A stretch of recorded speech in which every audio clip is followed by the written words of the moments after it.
প্রিয় ভাইরা আমার, আল্লাহ রাব্বুল আলামিন এই পৃথিবী সৃষ্টি করেছেন, আবার আল্লাহর হুকুমে এই পৃথিবী ধ্বংস হয়ে যাবে, শেষ হয়ে যাবে। আল্লাহ নিয়ন্ত্রণাধীন এই পৃথিবী চলে। আল্লাহ ইচ্ছা করলে যা ইচ্ছা তাই করতে পারেন। কথা বলেন। আমার মালিক আজকের এই ভূমিকম্পের মধ্যে ঢাকা শহরে কত মানুষ মারা গেছে, কত দামি দামি বিল্ডিং গুলো দুমড়ে বসে পড়ে গেছে। আমার আল্লাহর ক্ষমতা আছে না? বলেন, জোরে বলেন, আল্লাহর ক্ষমতা আছে না নাই? আমার আল্লাহ এই পৃথিবী মুহূর্তের মধ্যে ধ্বংস করে দিতে পারে। আমার বন্ধুগণ, আল্লাহ রাব্বুল ইজ্জত ওয়াল জালাল সূরা জিলজালের মধ্যে আল্লাহ সংকেত দিয়েছেন, ইযা যুলজিলাতিল আরদু জিলজালাহা। আল্লাহ পাক এই যে সূরা জিলজালের মধ্যে একটা সংকেত দিয়েছেন, সংকেতটা হলো আল্লাহর হুকুমে পৃথিবীটা একটা কম্পন সৃষ্টি হয়। আল্লাহর রহমতের দরিয়া যেদিন জোশ মারবে ততক্ষণ পর্যন্ত মানুষগুলো সুস্থ থাকতে পারবে। আল্লাহর রহমত শেষ হয়ে যাবে, আল্লাহর গোলাম কোনোদিন সুস্থ থাকতে পারবে না। আমার প্রিয় ভাইরা, কিয়ামত এমন একটা সময় হবে, যেদিন কিয়ামত হবে ওই দিনটা শুক্রবার থাকবে। আর ওই কিয়ামতটা এমন সময় হবে, মাগরিবের নামাজের আযান যখন হবে, সূর্য যেমন পশ্চিম দিকে অস্তমিত যায়, সেই দিন সূর্যটা পশ্চিম দিক থেকে উঠবে, অর্থাৎ পূর্ব দিকে ডুববে। এজন্য ভাইয়েরা আমার, বন্ধুরা আমার, দুইটা সময় দোয়া কবুল হয় না। একটা সময় হলো মালাকুল মউত যখন আপনার শিয়রের কাছে চলে আসবে, হলকুমের কাছে চলে আসবে। আল্লাহর বান্দা এমন সময় দোয়া করলে আল্লাহ তাআলা দোয়া কবুল করবে না। দুই নম্বরে হলো যেদিন কিয়ামত সংঘটিত হবে, যেদিন পশ্চিম দিক থেকে সূর্যটা উদিত হবে, ওই দিন কিয়ামত হবে। আর ওই সময় বান্দা দোয়া করলে আল্লাহ তাআলা দোয়া কবুল করবেন না। আমার ভাইয়েরা, বন্ধুরা, কিয়ামত কি? এই কিয়ামত সম্পর্কে আল্লাহর নবী জনাবে মুহাম্মদুর রাসূলুল্লাহ সাল্লাল্লাহু আলাইহি ওয়াসাল্লামকে ইহুদিরা প্রশ্ন করত, ও মুহাম্মদ, কিয়ামত কি? কিয়ামত কাকে বলে তুমি বলো? সাহাবা আজমাইন নবীজিকে প্রশ্ন করে, হুজুর, কিয়ামত কখন সংঘটিত হবে? কিয়ামত কখন সংঘটিত হবে একমাত্র আল্লাহ ছাড়া এই পৃথিবীর কেউ জানে না। জোরে বলেন ঠিক কিনা? কিয়ামত কখন হবে একমাত্র আল্লাহ ছাড়া এই পৃথিবীতে আর কেউ জানে না, জানবেও না। কারণ আল্লাহ পাক নবীকে কিয়ামত কবে হবে জানতে দেন নাই। আল্লাহর নবী ততটুকু জানতেন, আল্লাহ তাকে যতটুকু জানাতেন, জিবরাইল আমিনের মাধ্যমে যতটুকু আল্লাহ জানিয়েছেন ততটুকু জানছেন। এর ব্যতীত রেখে একটা কথাও নবীজি জানতেন না। কারণ নবী নিজের কথা বানিয়া বানিয়া কোনো কথা বলেন নাই। আল্লাহ রাব্বুল আলামিন ওহীর মাধ্যমে যা নাজিল করেছেন সেই কথা থেকে নবীজি কথা বলেছেন। আমার ভাইয়েরা, বন্ধুরা, কিয়ামত হবে, কেমন করে কিয়ামত হবে আল্লাহ রাব্বুল আলামিন আমাদেরকে জানিয়ে দিয়েছেন। ভাইয়েরা আমার, বন্ধুরা আমার, পৃথিবীর সব মানুষগুলো মরে যাবে, সব মানুষ মরে যাবে। গাছপালা তলতা যা কিছু আছে সব ধ্বংস হয়ে যাবে, কোনো কিছুই থাকবে না। আসমান আর জমিনের, আসমানের নিচে জমিনের উপরে আল্লাহর যত সৃষ্টি আছে সব সৃষ্টি আল্লাহ তাআলা ধ্বংস করবেন। এরপরে পৃথিবীর সমস্ত মানুষগুলো আল্লাহ ধ্বংস করবেন। এরপরে পৃথিবীর মধ্যে আজরাইলকে আল্লাহ পাক ডাক দিয়ে বলবে, আজরাইল, এখন এই পৃথিবীতে কে কে বাকি আছে? আজরাইল ডাক দিয়ে বলবে, রব্বে কারীম, পৃথিবীর জনপদে কোনো মানুষ নাই, এমপি, মন্ত্রী, রাজা, বাদশাহ কোনো কিছুই নাই। দুনিয়ার সব মানুষ শেষ হয়ে গেছে। এবার আল্লাহ রাব্বুল আলামিন ডাক দেয় বলে আজরাইল এখন পৃথিবীতে কে কে বাকি আছে? আজরাইল ডাক দেয় বলবে রব্বুল আলামিন আমি আজরাইল আছি, মিকাইল আছে, ইসরাফিল আছে, জিবরাইল আমিন আছে, আল্লাহ আপনি আছেন। এই পাঁচজন ছাড়া পৃথিবীর মধ্যে আর কেউ অবশিষ্ট নাই। আল্লাহ রাব্বুল আলামিন আজরাইলকে নির্দেশ দিবেন, আজরাইল যাও তুমি মিকাইলের জানটা কবজ করে আসো। আজরাইল মিকাইল ফেরেশতার জান কবজ করলেন। এবার আল্লাহ রাব্বুল আলামিন ডাক দেয় বলে আজরাইল এখন আর কে কে বাকি আছে? বলে আল্লাহ আমরা 3 ফেরেশতা বাকি আছি, আপনিও বাকি আছেন। আল্লাহ রাব্বুল আলামিন আজরাইলকে ডাক দিয়ে বলেন আজরাইল যাও তুমি ইসরাফিলের জানটা কবজ করে আসো। আজরাইল হযরত ইসরাফিল ফেরেশতার জান কবজ করলেন। এবার আল্লাহ রাব্বুল আলামিন ডাক দিয়ে বললেন আজরাইল এখন আর কে কে বাকি আছে? আল্লাহ রাব্বুল আলামিনের জবাবে বললেন আল্লাহ জিবরাইল আমিন ফেরেশতা বাকি আছে, আমি বাকি আছি, আর আল্লাহ আপনি বাকি আছেন। এবার আল্লাহ রাব্বুল আলামিন ডাক দিয়ে বলেন ও আজরাইল যাও যাও তুমি জিবরাইলের জানটা কবজ করে আসো। আল্লাহু আকবার বলেন। এই পৃথিবীতে সবচেয়ে বড় ফেরেশতা, সমস্ত নবীদের কাছে পয়গাম নিয়ে যিনি আসতেন আল্লাহর নির্দেশে, তার নাম হচ্ছে জিবরাইল আমিন, সবচেয়ে বড় ফেরেশতা। আল্লাহর নবীর উপর 24,000 বার আল্লাহর নবীর কাছে সংবাদ বাহক, এতবার প্রিয় নবীর সাথে দেখা করেছেন জিবরাইল আমিন। ওই জিবরাইল আমিনের জানটা কবজ করা হলো। এবার আল্লাহ পাক ডাক দেয় বলে আজরাইল এখন আর কে কে বাকি আছে? আজরাইল বলে আল্লাহ আমি আজরাইল আছি আর আল্লাহ আপনি আছেন। এই 2 জন ছাড়া পৃথিবীতে আর কেউ নাই। আল্লাহু আকবার বলেন। আল্লাহ রাব্বুল আলামিন ডাক দেয় বলে আজরাইল মালাকুল মাউত অর্থাৎ মরে যান। আজরাইল তার হাত গলার ভিতরে ঢুকাইয়া জানটা চিবিয়া চিবিয়া যখন জানটা এনে কবজ করলো, কষ্ট হচ্ছিল।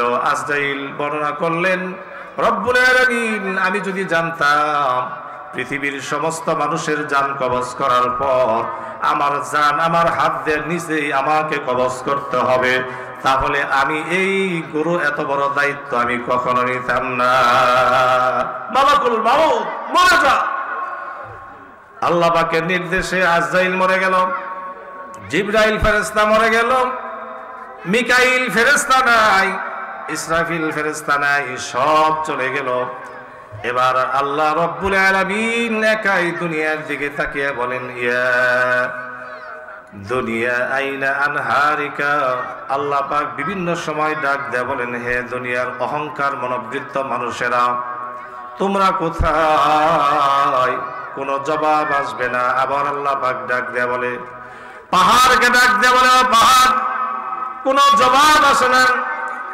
অহংকারী নমরুদ বাদশাহ যত ফেরাউন ছিল তাদেরকে ডাক দিয়ে বলবে ও বাদশাহ মানুষের কি তুমি অত্যাচার নির্যাতন করেছ, তুমি কোথায়? কোনো জবাব আসবে না, কোনো জবাব নাই। আল্লাহ রাব্বুল আলামিন সেদিন কি করবেন? কিয়ামত সংগঠিত করবেন। সেই কিয়ামত আল্লাহর হুকুমে দুনিয়ার আসমান জমিন গ্রহ নক্ষত্র যা কিছু আছে সব ছিটকা পড়বে। সূর্য আর আসমানে থাকবে না, সেখান থেকে ছিটকা বিক্ষিপ্ত ভাবে জমিনে পড়ে যাবে। চন্দ্রগুলো খসে খসে পড়ে যাবে, এরপরে তারকারাজি খুলে পড়ে যাবে, এরপরে কিয়ামত হয়ে যাবে। কিয়ামত হওয়ার পর আল্লাহ রাব্বুল আলামিনের নির্দেশে আগে এবং পরে পৃথিবীতে যত মানুষগুলা ইন্তেকাল করেছে সব মানুষ কবর থেকে নিজ নিজ উদ্যোগে কবর থেকে উঠবে। কবর থেকে ওঠার পর হাসরের ময়দানে সব মানুষগুলো একত্রিত হয়ে যাবে। হাসরের ময়দানটা কোথায় হবে ভাইজান? হাসরের ময়দানটা কোথায় হবে একটা প্রশ্ন আসে কি আসে না বলেন? ইসরায়েল এবং ফিলিস্তিনের মাঝখানে একটা জায়গা আছে লোদ। এই জায়গাটা ফিলিস্তিন আকসা মসজিদ সহ যত জায়গা আছে সব জায়গার মধ্যে আল্লাহ রাব্বুল আলামিন হাসরের ময়দান বানিয়ে দিবে। আল্লাহু আকবার। ওই হাসরের ময়দানে হাসরবাসীরা উঠবে, কারো পায়ে কোনো জুতা থাকবে না, কারোর শরীরে কোনো জামা থাকবে না। এই চন্দ্রনাথ সূর্য এবং চন্দ্র কিভাবে বিক্ষিপ্ত ভাবে পড়ে গেল, এরপরে আল্লাহর নির্দেশে এই সূর্যরা উঠবে, মাথার অর্ধ হাত উপর উঠবে।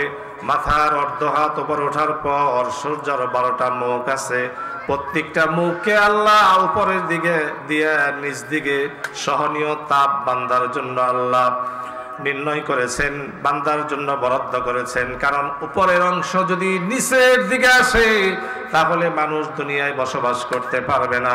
হাসরের ময়দানে মাথার অর্ধ হাত উপরে এই সূর্যের 12টা মুখ এমন ভাবে আলো দিবে, এমন ভাবে হিট দিবে, মানুষের মাথার মগজগুলো গরম তেলের মধ্যে যখন মাছ ছেড়ে দেওয়া হয় টকবক করে তেলগুলা ছিটতে থাকে, তেমনি ভাবে মানুষের মাথার মগজগুলো গলে গলে কানের ছিদ্র আর নাকের ছিদ্র দিয়ে পড়তে থাকবে, কানের ছিদ্র আর নাকের ছিদ্র দিয়ে পড়তে থাকবে, জিহ্বাটা নাভিস্থল পর্যন্ত জৌলিয়া পড়বে।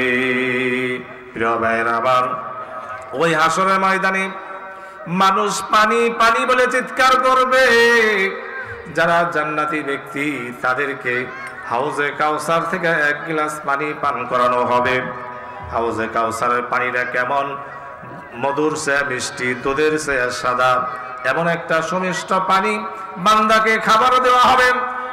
1 গ্লাস পানি পান করলে 50,000 বছর আল্লাহর গোলামের আর কোনোদিন পানির তৃষ্ণা লাগবে না।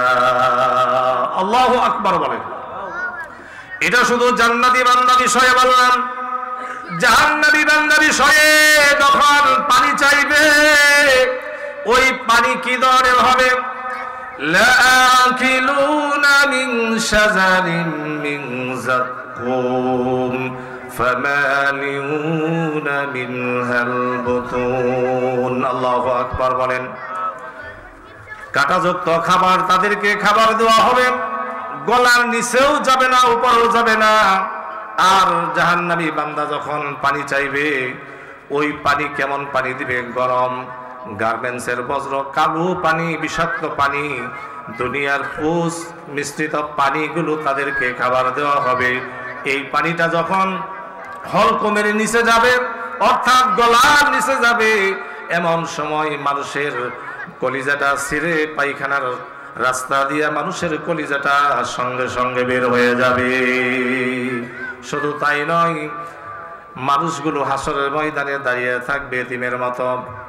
এই কথা শোনার পর আম্মা জান আয়েশা সিদ্দিকা রাদিয়াল্লাহু তাআলা আনহা এবং ফাতেমা রাদিয়াল্লাহু তাআলা আনহা নবীজিকে জিজ্ঞেস করলেন, ও বাবা। ফাতেমা রাদিয়াল্লাহু তাআলা আনহা বললেন, বাবা, কিয়ামতের দিন সব মানুষ যদি উলঙ্গ থাকে, এই উলঙ্গ মানুষ কি লজ্জা পাবে না? ছেলেরা কথা বলো না। মানুষ কি লজ্জা পাবে না? আল্লাহ নবী ডাকতে বললেন, মা, কিয়ামতের দিন কেউ কারো দিকে তাকিয়ে সময় পাবে না। সব মানুষগুলো আসমানের দিকে তাকিয়ে থাকবে আর বলবে, ইয়া নাফসি ইয়া নাফসি, আমাকে বাঁচাও, আমাকে বাঁচাও। হাসরবাসীরা দৌড়াদৌড়ি করবে ওই হাসরের ময়দানে। যখন দৌড়াদৌড়ি করবে, এমন সময় আল্লাহ পাক কি ঘটাবেন শোনেন। শত শত পয়গম্বর, নবী এবং রাসূল বিভিন্ন সময় এসেছে। প্রত্যেকটা নবীর কাছে উম্মতেরা দৌড়াবে। আমাদের আদি পিতা হযরত আদম আলাইহিস সালাতু ওয়াস সালামের কাছে হাসরবাসীরা দৌড়াবে আর বলবে, ও আমাদের নবী আদম, বাবা আদম, আমরা তো এই হাসরের ময়দানে বড় বিপদে পড়ে গেছি, আপনি আমাদেরকে দয়া করে মেহেরবানি করে এই বিপদ থেকে আজকে বাঁচান। হযরত আদম আলাইহিস সালাতু ওয়াস সালাম ডাক দিয়ে বলেন, ও হাসরবাসীরা, তোমরা অন্যত্র চলে যাও, তার কারণ হলো আল্লাহ রব্বুল আলামিন আমাকে জান্নাতে ছেড়ে দিয়েছেন, জান্নাতের সব নাজ নিয়ামত আল্লাহ খেতে বলেছেন, কিন্তু বলেছেন যে এই যে গন্ধম গাছ, এই গন্ধম ফল তো খাবে তো দূরের কথা, এই গাছের কাছেও তুমি যাইবে না। শয়তান আদম আলাইহিস সালামকে ধোঁকায় ফেললেন। শয়তান ডাক দিয়ে বলে, আদম, আল্লাহ সব ফল তোমাকে খেতে বলেছে, আজকের এই ফলটা তোমাকে কেন নিষেধ করেছে? এই ফলটা যদি তুমি খাও জীবনেও তুমি মরবে না, জান্নাতের মধ্যে তুমি উড়ে বেড়াবে, কখনোই জান্নাত থেকে তোমাকে বিতাড়িত করা হবে না।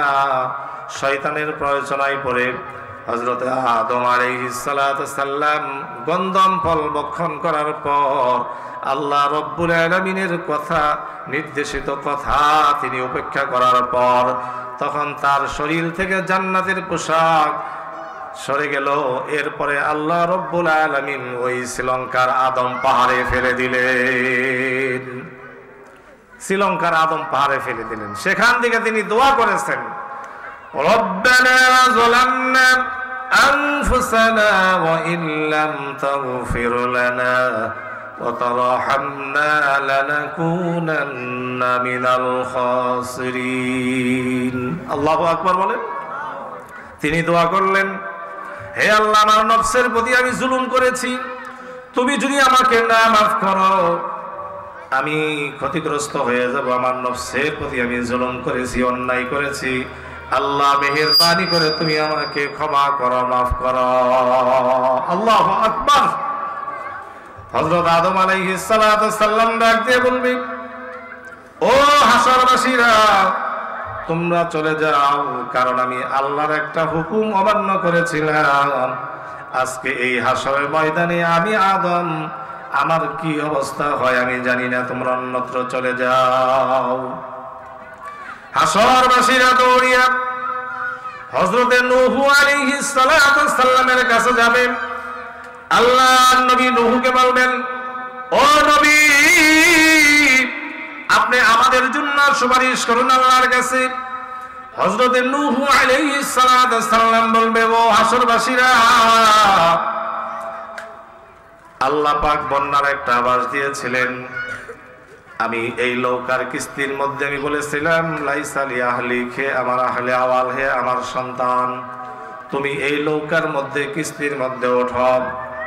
আল্লাহ পাক আমাকে ধমক দিয়ে বলেছেন, ও নূহ, যে ছেলে তাওহীদ মানে না, রিসালাত মানে না, আল্লাহ মানে না, এমন ছেলেকে যদি তুমি আহাল বলে ডাক দাও, তাহলে নবুয়তের দপ্তর থেকে আমি তোমার নাম কেটে দিব।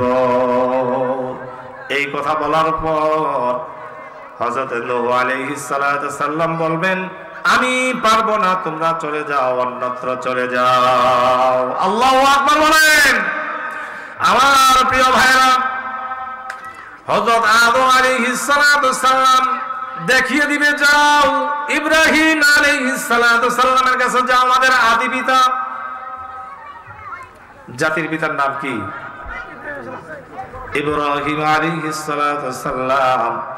আমাদের আদি পিতার নাম হলো হযরতে আদম আলাইহিস সালাম। তিনি পারলেন না, তিনি বললেন, যাও নূহ আলাইহিস সালামের কাছে যাও। নূহ নবী বললেন, আমিও পারবো না, হযরতে ইব্রাহিম আলাইহিস সালামের কাছে যাও। এবার ইব্রাহিম নবী বলবেন, আমার গোটা জাতি যখন মূর্তি পূজায় লিপ্ত ছিল, আমাকে আমার বাবা আজর আমাকে ডাক দিয়েছিল, ইব্রাহিম আসো আমাদের সাথে মূর্তি পূজায় লিপ্ত হও, শরীক হও। গোটা জাতি যখন মূর্তি পূজা করে, মানসিকভাবে একজন নবী কখনো সুস্থ থাকতে পারেন না। হযরতে ইব্রাহিম আলাইহিস সালাম ডাক দিয়ে বলে, বাবা ইন্নী সাকিম, আমি অসুস্থ। কিন্তু তিনি মিথ্যা কথা বলেন নাই, সত্যই বলেছেন যে গোটা জাতি যখন মূর্তি পূজা করে, আল্লাহর বিরুদ্ধে শিরক করে, তখন মুসলমান হিসাবে একজন মানুষ সুস্থ থাকতে পারে না। তিনি বলেছেন ইন্নী সাকিম, আমি অসুস্থ। হযরত ইব্রাহিম আলাইহিস সালাম এতটুকু কথা বলার কারণে হাসরের ময়দানে থরথর করে কাঁপবে আর বলবে, হাসরবাসীরা তোমরা চলে যাও, আমিও পারবো না, আমার কি অবস্থা হয় আজকে আমি নিজেই জানি না। এখন আল্লাহু আকবার। এরপর বলবে যাও ঈসা আলাইহিস সালাতু সাল্লামের কাছে যাও। হযরত ঈসা আলাইহিস সালাতু সাল্লামের কাছে যাওয়ার পর বলবে নবী গো আমাদের জন্য সুপারিশ করুন। হযরত ঈসা আলাইহিস সালাতু সাল্লাম বলবে ও হাসরবাসীরা তোমরা অন্যত্র চলে যাও, আমি কিছুই করতে পারবো না। তার কারণ পৃথিবীর অনেক মানুষ আমাকে আল্লাহর পুত্র বলেছে, কিন্তু আমি তাদেরকে বলতে বলি নাই। এই যে তারা আমাকে আল্লাহর পুত্র বলেছে, এই কারণে জানি না হাসরের ময়দানে আমি ঈসার কি অবস্থা হয় আমি নিজেও জানি না। তোমরা চলে যাও, অন্যত্র চলে যাও। সুবহানাল্লাহ বলেন। প্রিয় ভাইয়েরা আমার, হাসরবাসীরা 1 লক্ষ মতান্তরে যত পয়গম্বর আছে সমস্ত নবীদের কাছে ঘুরবে, কিন্তু কোনো সাহস পাবে না। আল্লাহ পাক কেমন কহারিয়া ধারণ করবে, আল্লাহর সামনে কোন নবী কথা বলতে পারবে না। সুবহানাল্লাহ বলেন। আল্লাহু আকবার। প্রিয় ভাইরা আমার, আমরা যারা মোবাইল চালাই খুব ভালো করে বুঝবেন, আমরা যারা মোবাইল চালাই এই মোবাইল থেকে একটা ইমার্জেন্সি ব্যালেন্স হাওলাত করা যায়, কোম্পানি হাওলাত দেয়। এই পৃথিবীতে যতগুলো নবী এসেছেন প্রত্যেকটা নবী বিপদের সময় এমন একটা ইমার্জেন্সি দোয়া করেছেন, আল্লাহ রব্বুল আলামিন সাথে সাথে কবুল করেছেন। আমার নবী, আপনার নবী, বিশ্ব নবী জনাব মুহাম্মদুর রাসূলুল্লাহ সাল্লাল্লাহু আলাইহি ওয়াসাল্লাম তিনি ইমার্জেন্সি দোয়াটা স্টক রেখেছেন। হাসরের ময়দানে আল্লাহর যত বান্দা আছে, আল্লাহর নবীর উম্মত আছে, এই উম্মতেরা যেদিন বিপদে পড়ে যাবে, ওই বিপদের দিন আল্লাহর নবী সুপারিশ করে করে একজন বান্দাকে, আল্লাহর বান্দাকে জান্নাতের দিকে নিয়ে যাবে। এই জন্য আল্লাহর নবী শত কষ্টর পরে ওই দোয়াটা তিনি করে ফেলেন নাই। হাসরের ময়দানে কি অবস্থা হবে দেখেন, সব নবী ফেল হয়ে গেল, কেউ আল্লাহর সামনে কথা বলতে পারে না। পয়গম্বর তারা পরামর্শ করলেন আজকে এই হাসরের ময়দানে আল্লাহর সামনে কেউ কথা বলতে পারবে না, একমাত্র বিশ্বনবী জনাবে মুহাম্মদুর রাসূলুল্লাহ সাল্লাল্লাহু আলাইহি ওয়াসাল্লাম তিনি ছাড়া আজকে এই হাসরের ময়দানে আল্লাহর সামনে কেউ কথা বলতে পারবে না। আল্লাহু আকবার। আমার বন্ধুগণ, আল্লাহর নবী জনাব মুহাম্মদুর রাসূলুল্লাহ সাল্লাল্লাহু আলাইহি ওয়াসাল্লাম তিনি সিজদায় পড়ে কাঁদবেন। আল্লাহ পাক নবীজিকে ডাক দিয়ে বলবেন, নবীজি ওয়ালাল আখিরাতু খায়রুল লাকা মিনাল উলা। সুবহানাল্লাহু আকবার। আমার আল্লাহ সে নবীকে এত পাওয়ার দিয়েছেন যে নবী আসমান থেকে পা উঁচু করলে আরশে আজিম আল্লাহর সঙ্গে দেখা করতেন, জান্নাত দেখতেন, জাহান্নাম দেখতেন, আরশে মুআল্লা দেখতেন, সব দেখতেন। আল্লাহ রব্বুল আলামিন নবীর সম্মানে তাকে মেরাজে নিয়ে আল্লাহ পাক তাকে সান্ত্বনা দিলেন, নবীজি আপনি কোনো চিন্তা করবেন না, আপনার জন্য এমন এমন জিনিস আমি রেডি রেখেছি, এমন এমন জিনিস আমি রেডি রেখেছি যে জিনিসগুলো দিলে আপনি সঙ্গে সঙ্গে খুশি হয়ে যাবেন। আল্লাহু আকবার। প্রিয় ভাইরা আমার, আল্লাহর নবী এত পাওয়ার নবী, এত পাওয়ারফুল নবী, আঙ্গুল উঁচু করলে চন্দ্র দুটা দুবাক হয়ে যায়। আমার আল্লাহ এত পাওয়ার দিয়েছেন আমার বিশ্ব নবীকে। আমার নবী মুহাম্মদুর রাসূলুল্লাহ উম্মতের জন্য যদি হারাম হবে, আল্লাহ পাক সেটা উম্মতের জন্য হালাল করে দেন। নবী যদি না বলেন, উম্মতের জন্য সেটা হারাম করে দেন। আমার নবীর এত পাওয়ার, আমার নবী হাসরের ময়দানে আল্লাহ রব্বুল আলামিন দুইটা চেয়ার বানাবেন, মতির মিম্বার বানাবেন। একটা হলো মুহাম্মাদুর রাসূলুল্লাহ সাল্লাল্লাহু আলাইহি ওয়াসাল্লাম, আমাদের নবী একটা চেয়ারে বসবেন, এমন জায়গায় একটা মিম্বার আল্লাহ পাক নবীর জন্য সংরক্ষণ করে রেখেছেন।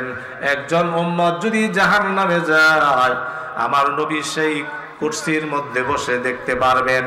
একটা মানুষ যদি জান্নাতে যায় আল্লাহর নবীটাও দেখতে পারবেন। এমন মর্যাদা আল্লাহ পাক যার নবীকে দিয়েছেন, ওই নবী সিজদায় পড়ে কাঁদবে।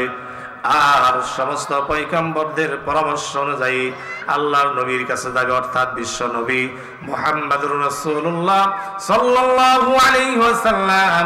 আল্লাহর নবী সেদিন বলবেন, চলো আমার সাথে, আমি সুপারিশ করব। আল্লাহ রাব্বুল আলামিন এর সামনে যাইয়া সিজদায় পড়ে যাবেন। আল্লাহ পাক ডাক দিয়ে বলবেন, হে নবী, দুনিয়ায় আপনি অনেক কষ্ট করেছেন, আজকে আর আপনি কাদার দিন নয়, আজকে আমি আপনাকে এই বিপদের দিনে মাকামে মাহমুদ দান করেছি, হাউজে কাউসার আমি আপনাকে দান করেছি।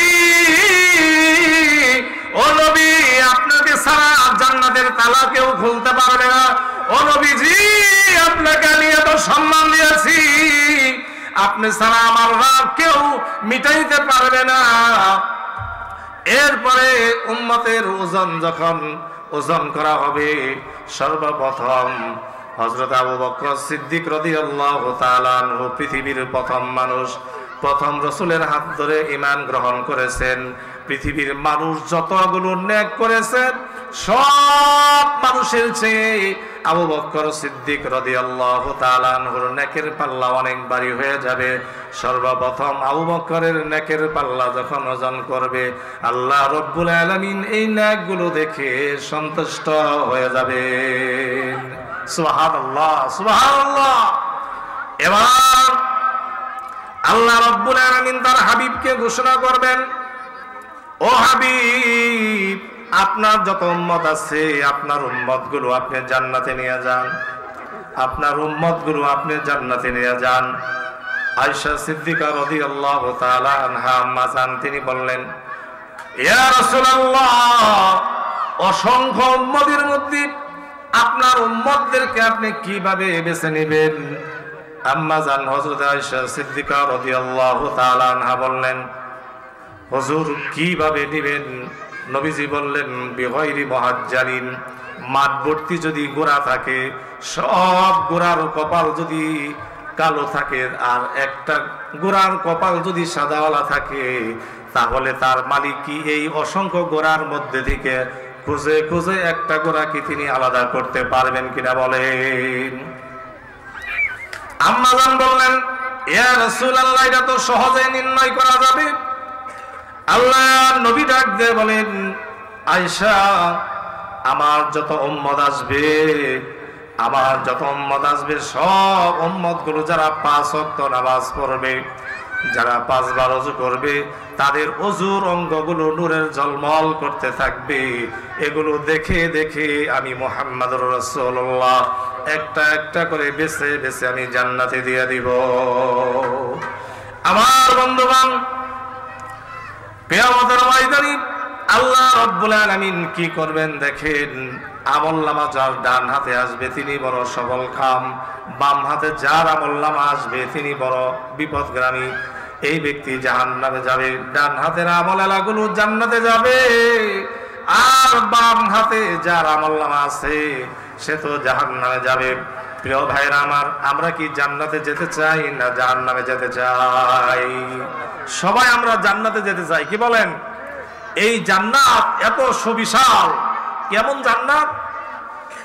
তামাম পৃথিবী যদি বিক্রি করা হয়, জান্নাতের জানালার একটা শিকের মূল্য পর্যন্ত দেওয়া যাবে না। ওই জান্নাতের মধ্যে আল্লাহ রাব্বুল আলামিন কি রেখেছেন দেখেন। মধুর নহর আছে, ঝর্ণার নহর আছে, আর যারা সৎ পুরুষ তাদের জন্য আল্লাহ রাব্বুল আলামিন 12 বৎসরের কুমারিকা যে মেয়েগুলো রেখেছেন, বিবাহে আবদ্ধ করে দিবে, বিবাহ বন্ধন হয়ে যাবে। এক একটা মেয়ে এমন সুন্দর সূর্যের আলো কখনো তাদেরকে স্পর্শ করে নাই, দুনিয়ার চোখ তাকে কেউ দেখে নাই। এমন সুন্দর সুশ্রী মেয়েদের সাথে একজন পুরুষকে 72টা করে স্ত্রী দেওয়া হবে। সুবহানাল্লাহ। কয়টা করে দেওয়া হবে? 72টা করে দেওয়া হবে। এই 72টা করে স্ত্রী দেওয়া হবে। দেখেন আল্লাহ পাক কি বলছেন, ওয়াহুরুন আইন। এই হুরগুলো আল্লাহ তাআলা জান্নাতের মধ্যে রেখেছেন, ওয়ালের মধ্যে হেলান দিয়ে তারা বসে আছে। একজন পুরুষকে কয়টা করে স্ত্রী দেওয়া হবে? 72টা করে স্ত্রী দেওয়া হবে। এবার আপনার স্ত্রী বলবেন, আমি আর তোমার কথা শুনবো না, কারণ কিয়ামতের দিন আল্লাহ তোমাকে 72টা করে স্ত্রী দিবে, তাহলে আমার তো কোনো দরকার নাই। এক মহিলা বলতেছে, হুজুর মেহেরবানি করে একটু দোয়া করবেন আমার স্বামী যেন জান্নাতে না যায়। আমি বললাম, কেন? কয়, আমার স্বামী যদি জান্নাতে যায় 72টা করে স্ত্রী পাবে, তাহলে তো আমার কোনো খবরও থাকবে না। চিন্তা করছেন? মেয়েদের হিংসা আছে না? আমার প্রিয় ভাইরা, আমার মা বোনেরা, আমার এই মাইকের শব্দ যত দূর যাচ্ছে আপনাদের উদ্দেশ্যে বলছি, কিয়ামতের ময়দানে আল্লাহ রাব্বুল আলামিন যখন আপনার স্বামীকে জান্নাতে বানাবে, 72টা করে স্ত্রী আপনার স্বামীকে যখন আল্লাহ পাক দিবে, এই 72টা স্ত্রীর সর্দারিনী আপনাকে আল্লাহ বানিয়ে দিবে। সুবহানাল্লাহ। প্রিয় ভাইরা আমার, এই দুনিয়ায় মানুষ বয়স হওয়ার পর অসুস্থ হয়, দুর্বল হয়, শক্তিহীন হয়, যৌন শক্তি নাই। আল্লাহ রাব্বুল আলামিন যে সমস্ত পুরুষদেরকে আল্লাহ জান্নাতে দিবেন, এক একটা পুরুষ 16 বছরের যুবক হয়ে যাবে। সুবহানাল্লাহ বলেন। এরপরে এক একজন মহিলা 12 বছরের কুমারী হবে, এক সহবাসে 40,000 বছর চলে যাবে। কোন সুবহানাল্লাহ। সেখানে কোনো অধঃকচর থাকবে না, নাপাকি থাকবে না। কত সুন্দর জান্নাতের মধ্যে আল্লাহ পাক আপনার জন্য নাজ নিয়ামত রেখেছেন। ওই জান্নাতের ভিতরে কবিতরের গোশত, বগের গোশত, মধু, আপনি যত প্রকারের জিনিস আপনার মন চায় সব জিনিস আল্লাহ পাক জান্নাতের মধ্যে আপনাকে দিবে। কিন্তু জান্নাতে যেতে হলে আল্লাহর দেওয়া কিছু বিধিবিধান আছে কি নাই জোরে বলেন। এই বিধানগুলো মানলেই আল্লাহর জান্নাতে যাওয়া যাবে। 4টা কাজ করলে আল্লাহ রাব্বুল আলামিন আপনাকে আমাকে সহজে জান্নাতে দিবেন। 1 নম্বর কাজ হলো, যার লজ্জা স্থান যদি হেফাজত করে, নারী এবং পুরুষ উভয়ে যদি লজ্জা স্থান হেফাজত করতে পারে, আল্লাহ রাব্বুল আলামিন এই পুরুষকে এই নারীকে জান্নাত অতি সহজ করে দিবে। 2 নম্বরে হলো, আল্লাহর দুআয় জিহ্বাটা, এই জিহ্বা যদি পবিত্র রাখতে পারে, তাহলে আল্লাহ রাব্বুল আলামিন কিয়ামতের ময়দানে এই জিহ্বা হেফাজত করেওয়ালা ব্যক্তিকে আল্লাহ সহজে জান্নাতি ওয়ালা বানিয়ে দিবে। সুবহানাল্লাহ। আমার প্রিয় ভাইরা, হাসরের ময়দানের কথা বলতেছিলাম, মনে আছে আপনাদের? আমি কিন্তু বলি নাই, আপনারা বলছেন। হাসরের ময়দানের কথা আমি আপনাদের সামনে বলতেছি। সেদিন কোথায় মা থাকবে, কোথায় বাবা থাকবে, কোথায় সন্তান থাকবে, কারোর সাথে কারো দেখা নাই। ও বাজান, পিতার উত্তরাধিকার সূত্রে সন্তান দুনিয়ায় সম্পদ পায়। হাসরের ময়দানটা এমন হবে, এই দুনিয়ায় একটা মুরগি তার বাচ্চাকে বাঁচানোর জন্য চিলের সাথে পাল্লা দিয়ে বাচ্চাকে রক্ষা করার চেষ্টা করে। একটা বাচ্চাকে বাঁচানোর জন্য তার মা তাকে কামড়িয়ে ধরে বাঘের আক্রমণ থেকে বাঁচানোর চেষ্টা করে। কিয়ামতের দিনটা এমন হবে বাজার, যেদিন মা তার সন্তানকে চিনবে না। ওয়া উম্মিহি ওয়া আবি ওয়া সাহিবাতিহি ওয়া বানি। আল্লাহু আকবার। কিয়ামতের ময়দানে ওয়া উম্মিহি, আপনার মা আপনাকে চিনবে না। ওয়া সাহিবাতিহি, আপনার স্ত্রী আপনাকে চিনবে না। ওয়া বানি, আপনার সন্তান আপনাকে চিনবে না। সন্তান যদি সম্পদ আলা হয় হাসরের ময়দানে, হাসরের ময়দানে সম্পদ আলা কেমন, কিভাবে হয়? হাসরের ময়দানে আল্লাহ রাব্বুল আলামিন যার সওয়াব বেশি আছে তার দাম আছে, যার সওয়াব নাই তার কোনো দাম নাই। ওই হাসরের ময়দানে মায়ের সওয়াব আছে, বাবার সওয়াব আছে। সন্তানের একটা নেকি হলেই সন্তান জান্নাতে যেতে পারে। একটা নেকি হলেই জান্নাতে যাওয়া যায়।